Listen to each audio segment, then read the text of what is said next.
Hey everybody, this is Strict9 with Strict9 GP, and welcome to my latest episode for the Out of the Park Baseball 18 playthrough of the Phillies. I've simmed through the playoffs, the World Series, and the all the awards for the end of the season. I think we're stopped right now where the Hall of Fame voting just started.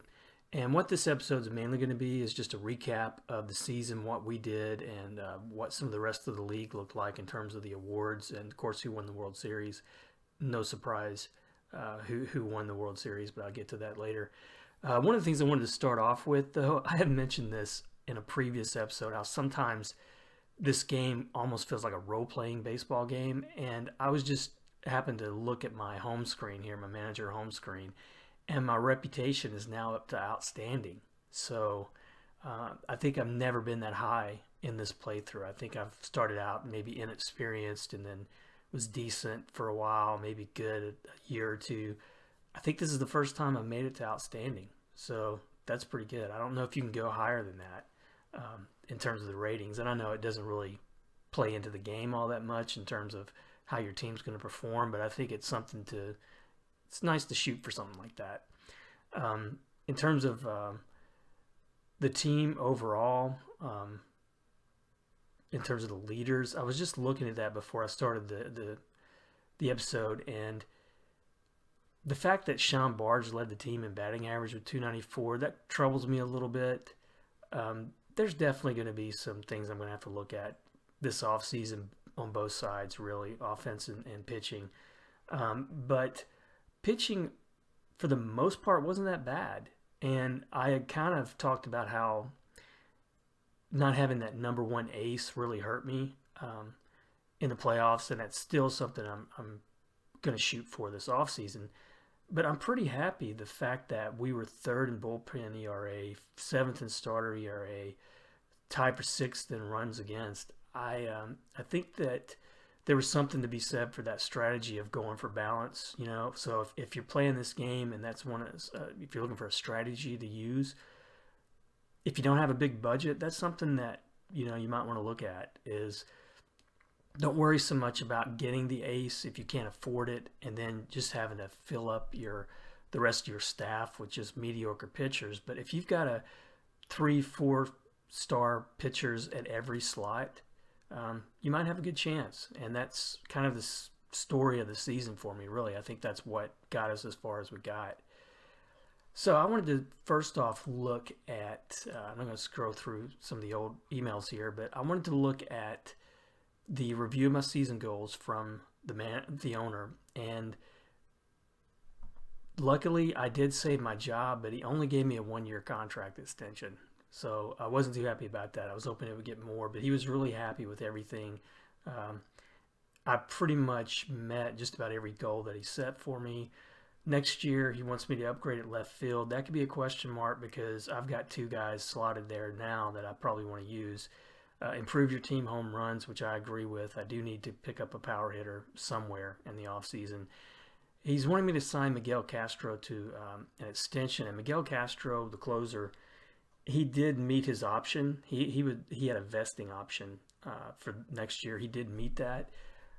At his age and the few injury problems that he had with me a season or 2 ago, I'm probably not going to worry too much about signing him to an extension. So I'll probably make the owner unhappy for that goal. But the other one reached the World Series in the next 3 seasons. Considering how far we got this year, I feel good about that. I think we might be able to do it. The arbitration, I wanted to go through that, but I'll go through that when we get closer to the actual arbitration period. But one thing I did do is, and I don't know if I'll be altogether happy with this or not, but I signed the first baseman, Evan White, to a contract extension. And I know he's probably not going to make the starting lineup, but I was really happy if you got a chance to watch us through the playoffs. He had 2 good series in both the division and the National League Championship Series. He was really good offensively. He didn't have a great regular season, but he's had some good years throughout his career. I thought he was a good choice to back up first base, and he might even be able to back up a little bit in those corner outfield spots. And I got him for just 1.123 million a season for 2 years. I thought that was a bargain, even if I wind up releasing him. Maybe, if worst comes to worst, I could trade him for something, or I didn't think it was that big of a gamble, but I went ahead and signed him, even though Sluzarek had the better season offensively, and he was hurt for a large part of the second half of the season. But I'm expecting him to be the starter, especially against righties. His ratings against righties are really solid, as you can see there. Let me look, before we go too much into depth on my team, let's go ahead and look at some of the winners for the rest of the league. And first off, of course, is going to be the World Series. It was indeed the Milwaukee Brewers. They beat Tampa Bay Rays in 6 games. So Tampa Bay played them about as tough as we did. Alfredo Santana was the series MVP, so it didn't go to Dowdell, but this guy's a beast as well. And he is a free agent this year, unless they haven't signed him to an extension. So he's gonna get some interest in the offseason.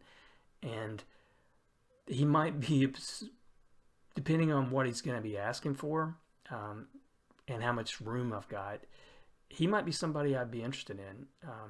Definitely has the power that I'm looking to pick up. And third base, I'm going to be slim at third base, and I'll get to that when we talk about arbitration. But he's had a pretty good career. He hasn't won the MVP, but he's got several Silver Sluggers, All-Stars, Rookie of the Year. He's somebody to definitely take a look at. The rest of the award season, we didn't have anybody who made the National League Gold Glove Award winners, but I thought it was interesting. Cody Bellinger was there for the Cubs now. He won the Gold Glove at first base. No other names there I really recognize, but Brandon Belt, once again, he won the Gold Glove at first base, and that was his 9th time winning the Gold Glove Award at first base in this playthrough. He is 40 years old at this point, and he still has some pretty decent ratings, both MyScout and OSA. He may actually sign with another team in the offseason and keep it up. He's over 2,000 hits for his career, 266 home runs, over 1,000 RBIs. His average has been pretty low throughout the last half of his career, but who knows? He might stay around another year or two and put up even some even more impressive numbers. He might reach 300 home runs might be a possibility for him. In the reliever category, Chris Kidd for Kansas City, he's a really sharp reliever, good closer. His strikeouts, Ks per 9 innings are pretty amazing. He has 15.4 Ks per 9 innings last year.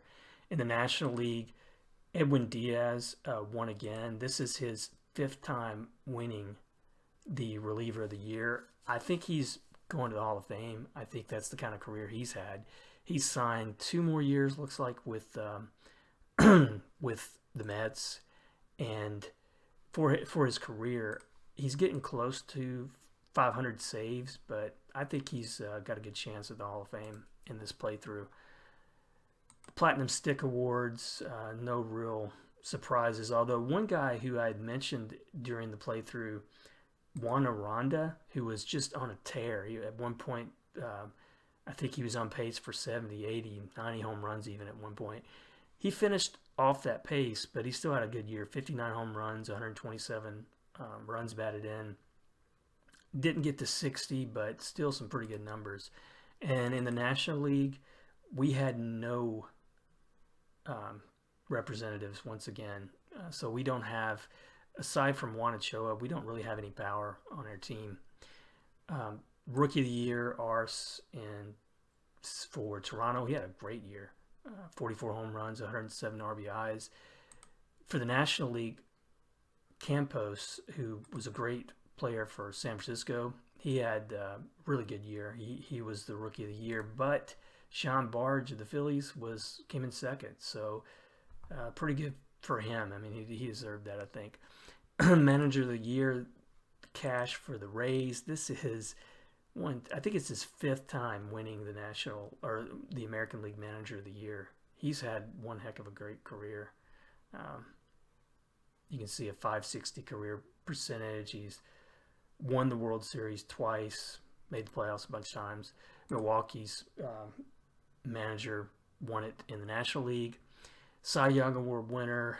This guy hasn't really come up on my radar much, but Kadir Diamond for New York Yankees. He had a good year.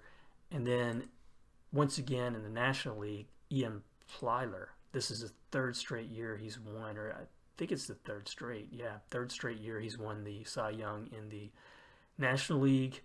Didn't have a whole lot of wins, but 330 strikeouts, and led the league in ERA for a 2nd time in his career. So he's at just 27 years old. He signed through 2035.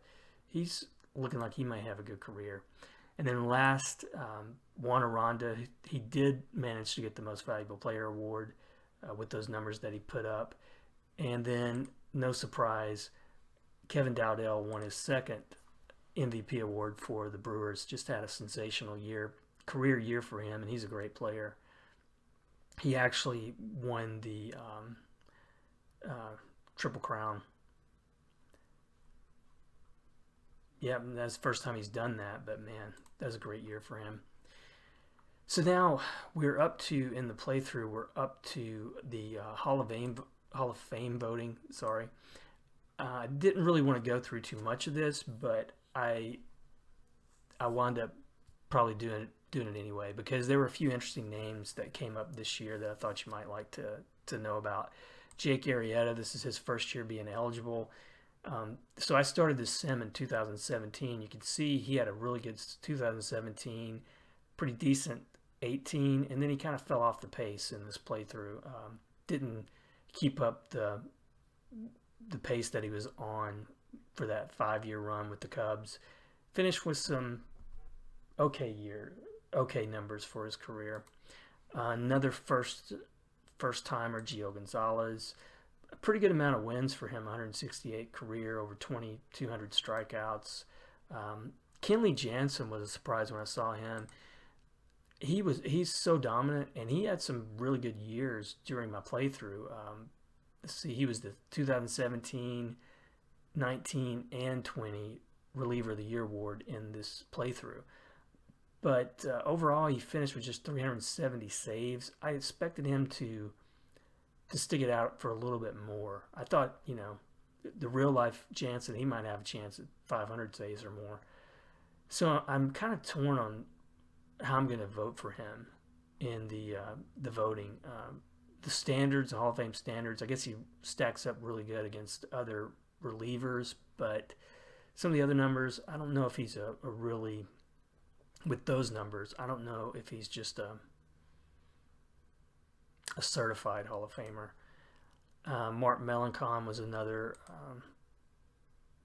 first-time Hall of Famer. He had some pretty good years, but his best years were pretty much behind him by the time I started simming. Andrew Miller, who was a closer in this playthrough for several years for Cleveland and then the Cubs, racked up over 200 saves. Daniel Murphy, who kept his average up for the most part for the rest of his career, but he didn't get a whole lot of playing time. In this playthrough, he may have had some injuries here in 2020, but after 2021, he didn't really get many more at-bats. He fell short of 2,000 hits. He did finish with a career 304 batting average. David Robertson, I think he was a reliever for the most part, and Ben Zobrist, who played until he was 42. So he spent had a long career, but his numbers were, he was pretty much a journeyman for the last several years of his career. So looking at how to vote here, I usually have a full ballot, but it's going to be slim this year. I'm going to just for old time's sake, I'm going with Bobby Abreu. I'm going with I talked about Zach Greinke and Felix Hernandez. I voted for Hernandez last time. I think I'm going to go for him again, even though his numbers were right on the border in this playthrough. I think of his generation, he's probably going to come through as one of the top pitchers overall numbers wise. And gosh, David Price may have a chance to get elected from the automatic voting in the game, but I don't really think his numbers are there yet in this playthrough. And then the last one, Joey Votto, was a big concern. I think I'm going to go ahead and vote for him now because I don't know if he's just going to be the beneficiary of a pretty poor field right now, but I'm going to vote for him. Then I'll go vote for Jimmy Rollins, and that's pretty much going to be it for me. Only 4 players on this time around, and we'll see. We'll see how that stacks up during. I'll probably maybe give a rundown at some point in a future episode. And the last thing I was going to look at before we sim ahead, salary arbitration. I've already gone through the moves that I wanted to make. There's no real surprises. I'm probably going to wind up keeping more of these pitchers than I wanted, and I think it's going to play into how much money I'm going to have available. I decided to go with Mike Farr. I may regret that, but his ratings are still strong. He's a 4-star. He's set to come off before next season, so I'm hoping that he'll come back to form. And if not, I may regret it because he's asking. I don't know what he's asking, but I'm offering 4.2. I would True Perez. He was a pitcher I think I didn't need. He's a 1.5-star pitcher. I'm going to keep Rhea, but this is his first year of arbitration. He's probably going to get close or maybe more than that $3 million I'm offering. Shrimcher, he's going to get a big boost, $1.5 million to $4.6 million.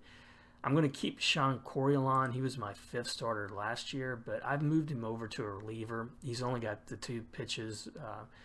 I think he would be a lot better coming out of the bullpen. And he's rated 4.5 stars for my scout and OSA, so I think he'll be a good reliever. And I'm going to offer him $950. Alex Kane I'm keeping. He was a pretty good pickup for me last year. Alice I'm keeping just because I don't really have many lefty options, but he may get over $2 million. That's what I'm going to offer him, and it's starting to, as you can see, I'm starting to really hit into my free agent budget. I am not going to offer Whitney Teslo, who just really didn't develop too well for me. Kenan Smith, he was an all-star last year. He's still a 4-star catcher. I don't think he's really worth, production-wise, I don't think he's worth over $6 million. That's what I'm offering, and there's a chance he may come back and get more. And then I am going to keep Oviedo and Freeman, even though neither one of these guys may start. But I just think that they offer some depth. They both have good contact ratings and speed and good defense at several positions, so that'll be good. And I'm keeping Elman, but this is his first year in arbitration, and I'm going to offer him 3.4. He may get more than that because he's pretty solid. And I'm going to keep Josh Mast. I think the way I want it to go down, I think those 2 guys are probably going to compete for that left field spot. But who I'm not offering a contract, David Dahl, of course, somebody I picked up just as I was scrambling to get anybody in the outfield. Espinoza, I'm not going to offer again. Hector Neris, he's pretty much at retirement time for him. But Freitas Nova, who I really talked up a lot going into last year, and then he got injured and missed most of the season. As good as he is defensively, and he's got good speed, I just don't think his ratings are going to stack up to what I'm really needing. And he was, when I tried to offer him an extension, he was asking $10 million a year. I just thought that was too much. And I'm going to try to go with either the options that I used during the playoffs, or I might pick up somebody in free agency. Like I said, the guy from Milwaukee might be an interesting pick if I have the room salary-wise. But that may not happen. And what I'm going to do is go ahead and go through, sim ahead to the salary arbitration hearings, and that's going to really tell me, I think, what kind of budget I'm going to have available. Looks like before we get there, the scout found someone in the Dominican Republic. One thing I'm noticing with 18, I'm not really getting, and it may not be because of version 8 that I'm on, but this playthrough is one of the poorest I've ever seen for scouting pickups. And it could be because of the way my scouts rated. That's true. I haven't really paid a whole lot of attention to that, but I just, he's just like finding very mediocre talent at best.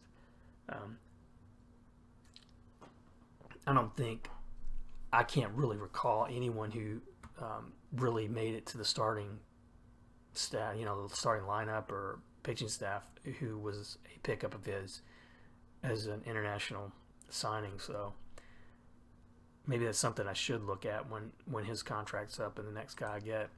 But we're gonna go through and look at arbitration and see how it came down for me. So it looks like Elman received the 3.4. I offered Mike Farr. Looks like he accepted what I offered. Alex Kane, 1.2. Josh Mast was a little bit higher than I wanted to go. Shremsher got the 4.6 I offered. Same with him. And that was Keenan Smith, I was afraid would go higher. And he got 7.7 million. That was a big hit because I platooned him last year. And I know he's rated highly by my scout and OSA. He was an all-star last year, but his second half was poor, and he only started 96 games. So next year is going to be his free agent year, so I'm only going to have him for next year. But the one big thing about him, though, is he is such a, it's good for, I think attendance and fan interest would take a big hit if I got rid of him, because he's a fan favorite, and you can see those ratings there. He goes the extra mile for the fans. That's pretty big. And then Oviedo got what I expected. Alice, Ray only got $3 million, so that's pretty good. And Corey Long got $950. So before free agents even file, I've got $36 million available. So that's not too bad. I think that's doable. I think, depends on how the market looks. I could possibly find an ace that I can get for 15 million or so, 18 million a year. I'm going to go ahead and look at the free agent filings. We've got some free agents, international free agents here. Let's see what we got. No real starting pitchers in that bunch. Man, a lot of 1-stars. There's a decent left fielder. It looks like his contact rating's pretty low, though. And this guy looks to be pretty good, but he's at 33 years old. I don't know how long he'll last in the league. So now this is not the best available, but this looks to be like the top 10 that the game's highlighting here. Benintendi, he's available, but he has been really injury prone his whole career. He's listed as wrecked. I don't think I want to gamble on him. Some of these guys are, 34 years old for Benintendi, 38-year-old Michael Givens, who is a starting pitcher. He's listed as an Ironman, though, as far as injuries. He had a great year for Washington a couple years ago, but I don't think he's going to be worth $20 million. Daniel Gossett, he had a pretty decent few years for Arizona, and then he got injured last year. Derek Casey, he's got some pretty good numbers, but he's fragile. At least he's got some good ratings. Here's Amir Garrett. He's still pitching. He's had a pretty interesting career. I think when you look at his ratings, and I don't think I've ever seen him rated that high, but he's had a few good years where he got a full season as a starter. That year with Cleveland, 2024 may have been one of his best years in terms of wins and ERA. And Yannick Lopez, who I remember meeting in the National League Championship, he's got some good ratings, 4.5 star, but 25 million. I don't know about that. His numbers are good though, but and he's still 29. If he's doesn't look like he's had too much injury problems, so he could be a good gamble, but not. I don't know if I want to go that high. So I'm just going to go back and look at the budget I have now, and it's saying I've got 43 million available.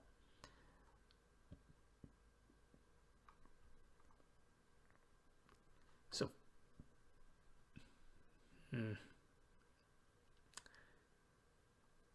I wish my player payroll is just 16th and my budget is 19th. I wish the owner would loosen the purse strings a little bit. That's been a challenge. But let's see who is available right off the bat. So Daniel Flores, a good catcher defensively, not too great offensively though. Alfredo Santana, who I talked about, he's only asking 17 million, and he's a 5-star. I might take a pass at him. I might attempt something with him. He's just 29. He's durable. He has a team-first attitude. I like that.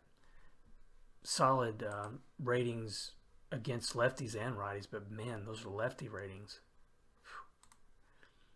And then for his career,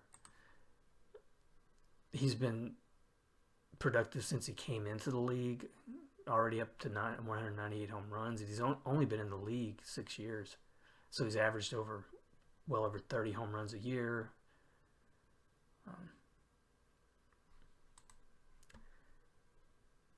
If I don't really get the pitching guy that I'm looking for,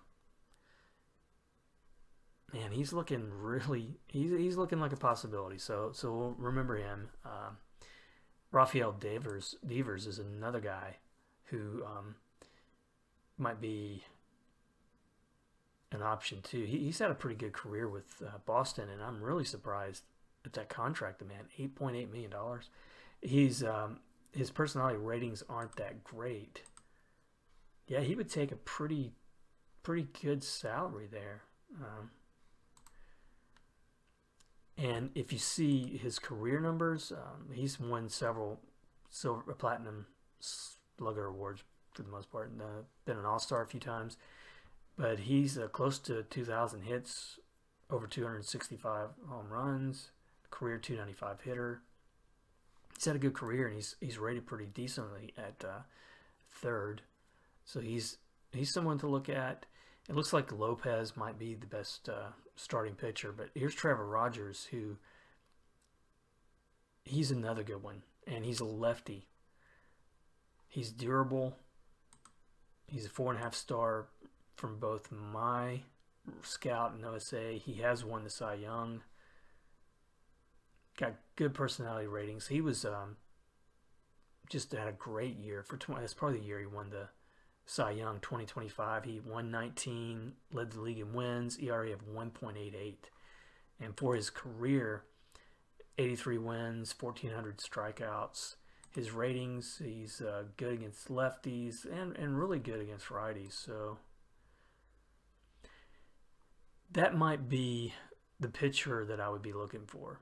Honestly, Derek Casey is another one. He's 32, though. He's fragile. I've already looked at him. I remember that. So I've got some options, and I'll play around with that, and that's definitely the two things that I'm probably going to be looking for: power and um, an ace on the staff. And I know with Nova gone, that third base, that would be a good place to pick up some power with a guy like Santana. And another thing I'll probably be looking at, because I do have depth in that starting staff, I may try to trade some of these guys. Gowdy I won't be able to trade because of his contract. He's $19 million a year and he's got several years to go.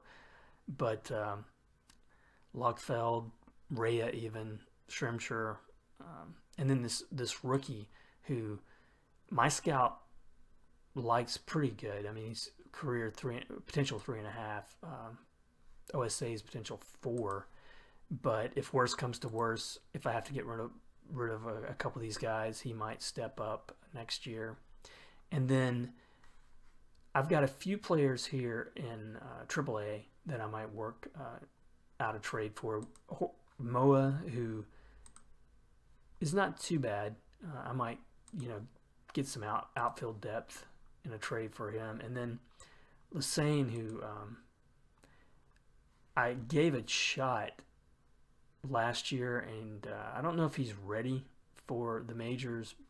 He says he is, of course, but my scout has him at a 2-star overall, potential 2.5, but OSA really likes him, and he's at 4 overall for both overall and potential. So I may try once again to work up a trade with him. And Pat Dowdy, who my scout likes a lot, and if this guy develops, he's going to be, I think, a better offensive player than even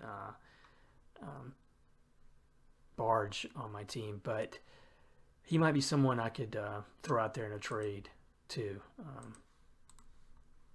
just to get some depth if free agency doesn't work out. But those are the things I'm going to be working on. And unlike last year, I probably won't go through too much of the details of the offseason in this playthrough.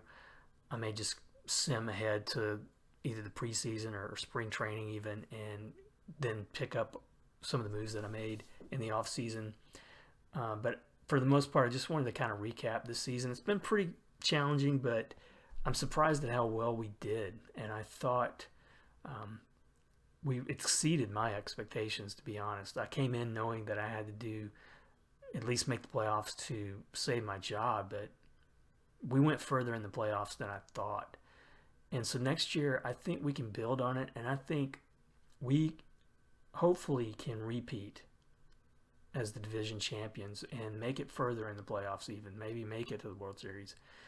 But that's where I'll leave it for now. I hope you guys have enjoyed this playthrough overall. I appreciate the ones who are sticking around with me, and appreciate the ones who have subscribed. I'm really having fun doing this. It kind of opens up, as long as I've played this game, it's kind of making me look at things even a little bit different than I have before. And I just really enjoy playing this game. I think it's the best baseball game out there by far in terms of PC, and I've never really been much of a console baseball player anyway. But hope you guys enjoy the series and stick with me. And Out of the Park 19 is coming up in a few weeks, so there'll be some changes when that does, but I'm excited from what I've seen of that. I really like the new interface look, and if you haven't had a chance to check it out, wow, even though I do a lot of simming in my playthroughs, what they've done with the 3D stadiums and the character animations and things like that looks really impressive. So I'm looking forward to playing around with that. That might be something I'll do in one of the early videos of that, is just maybe play out a game just to take a look and see how that in-game engine works. So that should be fun. And but I'll sign off for now. Thanks for watching, and look forward to seeing you next time.